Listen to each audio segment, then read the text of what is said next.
चला तर आज बनवूया आपण व्हेज कोल्हापुरी। व्हेज कोल्हापुरीसाठी मी इथे कांदा घेतलेला आहे बारीक चिरून आणि त्याच्यात कढीपत्ता टाकलेला आहे। कांदा पूर्ण असा ब्राऊन होतपर्यंत शिजवलेला आहे। त्याच्यानंतर मी त्यात टाकलेला आहे अद्रक लसूण पेस्ट।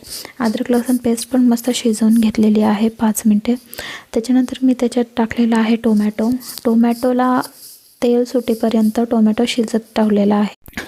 टोमॅटो शिजून झाले की मी याच्यात सुके मसाले टाकलेत। सुके मसाल्यांमध्ये मी फक्त हळद टाकलेली आहे आणि आपला घरचा लाल तिखट आणि ते शिजून घेतलेलं आहे। त्याच्यानंतर मी त्याच्यामध्ये थोडंसं किचन किंग मसाला टाकला आणि नंतर त्याच्यामध्ये व्हेज कोल्हापुरीचा ग्रेव्ही मसाला येतो तो ॲड केलेला आहे दुधात कालून आणि दुधात मिक्स करून तो मसाला टाकला आणि त्याच्यानंतर सगळ्या भाज्या ज्या ज्या तुम्हाला आवडतात त्या भाज्या उकडून घेतलेल्या आणि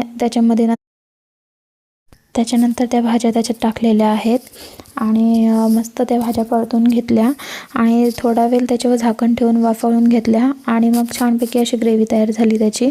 आणि मस्त तर चवीपुरतं मीठ टाका, कारण उकडताना मी टाकलेलं त्याच्यामुळे आता थोडा कमी टाकला। उकडताना तुम्ही टाकत असाल तर नंतर थोडं कमीच टाका। आणि हे झालेली आपली व्हेज कोल्हापुरी। वरून मी थोडी कसुरी मेथी